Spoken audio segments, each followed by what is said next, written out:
안녕하세요. 김태현의 현명한 투자자 방송 시작하겠습니다. 오늘은 네오이뮨텍이라는 회사에 대해서 다시 한번 방송을 해드리겠는데요. 지난번에도 한번 말씀을 드렸지만 이 회사도 전형적인 연구개발 회사입니다.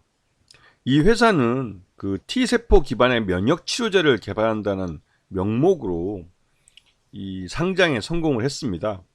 이 미국 회사이지만 최대주주는 제넥신이라는 한국 기업이죠. 그리고 이 상장할 때도 실적은 적자였던 회사지만 기술성 검증 받고 나름대로 이제 그 각 보유하고 있는 기술의 그 가치를 인정받아서 상장에 성공했습니다. 하지만 이 회사가 파이프라인으로 제시했던 것 중에 최근에 고위험 피부암과 또 위암 치료제, 그다음에 교모 세포종으로 그 치료제로 개발됐던 이 세 가지 임상은 모두 다 중단됐습니다. 그 중단했던 이유가 뭐 이 약효가 없다거나 이런 것보다도 당장 연구개발비가 많이 들어가기 때문에 이 연구개발비를 감당하기가 어려운 거죠.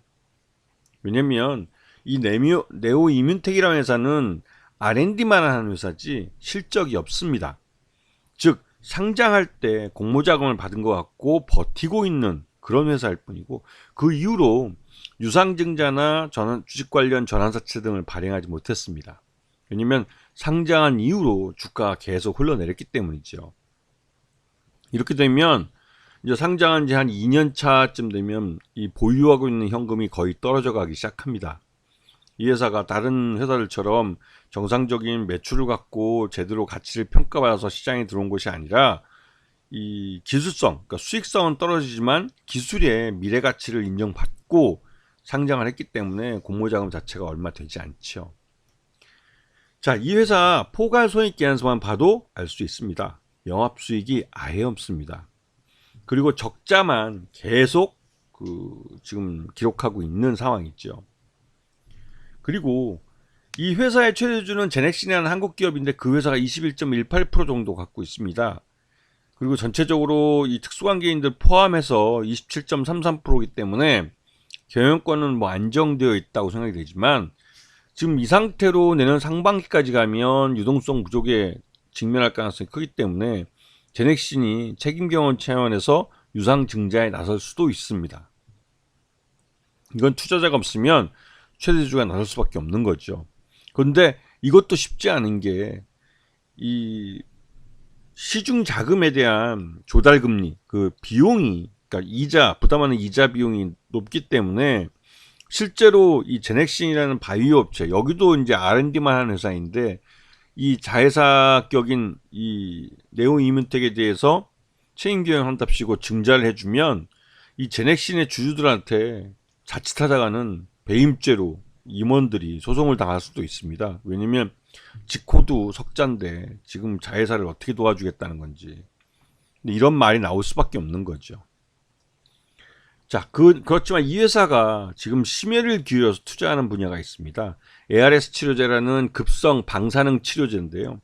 이 부분은 실제로 임상을 할 수 없는 인체를 대상으로 임상이 불가하기 때문에 전임상, 즉 동물 실험이나 이 비임상까지만 허용이 되어 있고 여기서 약효를 확인을 하면 일단은 이 핵전쟁을 대비한 미군들의 비축용 치료제나 또 이런 핵 발전소나 이런 데서 일하시고 있는 분들이 이런 방사능에 오염된 이런 물건들이나 이런 곳에서 작업을 하다가 이 방사능에 노출될 수 있기 때문에 이런 피폭된 T세포를 치료할 수 있는 이러한 목적으로 이 ARS 치료제를 사용하게 됩니다. 그래서 대부분 다 비축용으로 쓰이겠죠.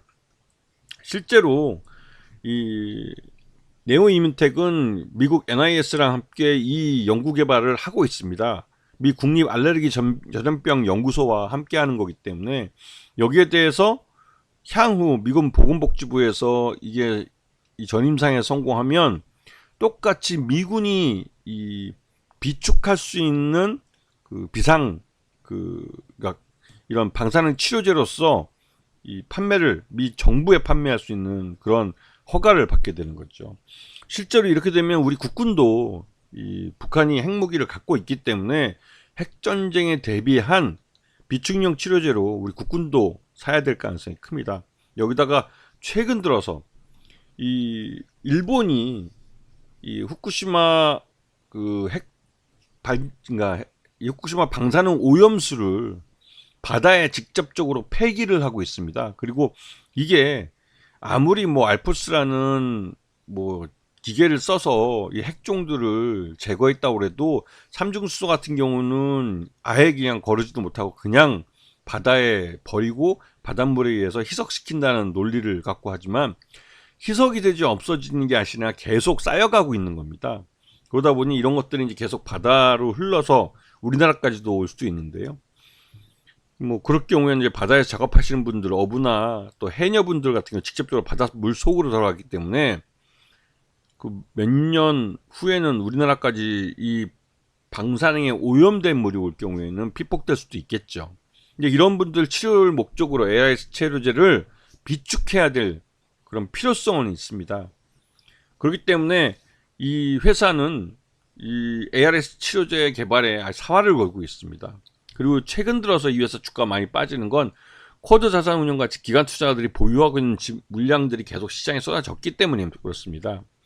이 쿼드 자산운용도 790만 주를 갖고 있다가 그 다음에 이 5% 이상 룰에 따라서 지분 변동이 있으면 바로 신고를 해야 되고 그에 따라 668만 주를 갖고 있다고 신고를 했습니다.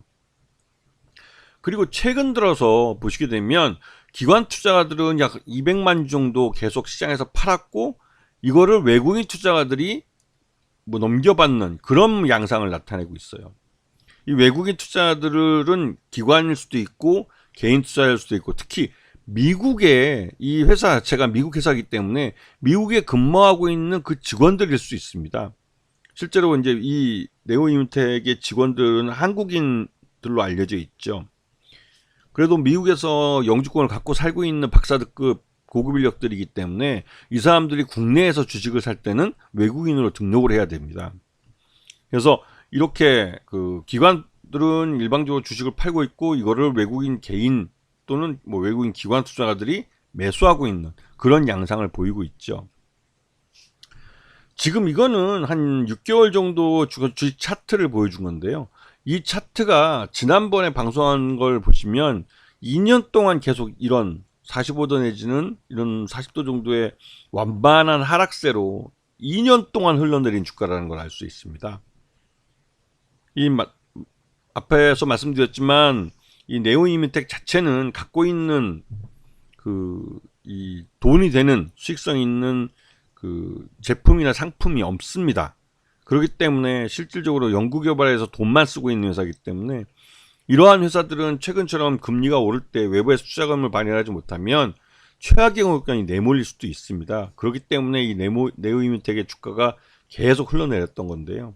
최근 들어서 이제 ARS 치료제를 개발하기 위해서 사활을 걸고 달려들고 있기 때문에 이게 그 전임상까지만 성과가 나오면 그 효능을 인정받을 수 있기 때문에 이게 그 나름대로 그 다른 어떤 치료제보다도 빨리 성과를 낼 수 있습니다. 그렇기 때문에 이 네오이뮤텍은 내년 상반기 중에 그 최악의 경우 유동성 위기에 빠질 수 있기 때문에 그 전에 개발을 완료하고 이걸 재료로 해서 뭐 국군에서 이걸 비축용 상비약으로 그러니까 비상용이죠. 비상용 그 구매해 주든가 하는 이런 것을 이용해서 어떤 뭐 매출을 일으키고 그걸 빌미로 해서 유상증자에 나설 가능성이 있죠. 그렇게 하면 이 회사는 네오이뮤텍은 최악의 경우는 벗어날 수 있습니다.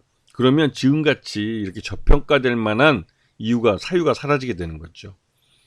그리고 기본적으로 이 회사가 지금 뭐 어떤 학회에 가서 아니면 뭐 그런 데 가서 뭐 발표를 하고 그러는데요. 그런 것들은 솔직히 주가에 별 도움되지 않습니다. 그 공시가 나와서 어디 가서 뭘 발표했다 이런 것들은 그 연구 발표를 한 그 박사나 이런 분들의 뭐 명성이나 이런 부분 도움이 될지 몰라도 회사 실적과는 전혀 관련이 없는 겁니다. 근데 이런 부분들을 특히 바이오 쪽에서는 잘 아셔야 돼요. 바이오 쪽에서 무슨 발표를 했다고 해서 그게 당장 이 회사의 어떤 가치를 올려준다든가 이런 게 아니라는 사실을 분명히 알고 있어야 되는 겁니다. 아시겠죠? 자, 오늘 방송 여기서 마치겠습니다. 감사합니다.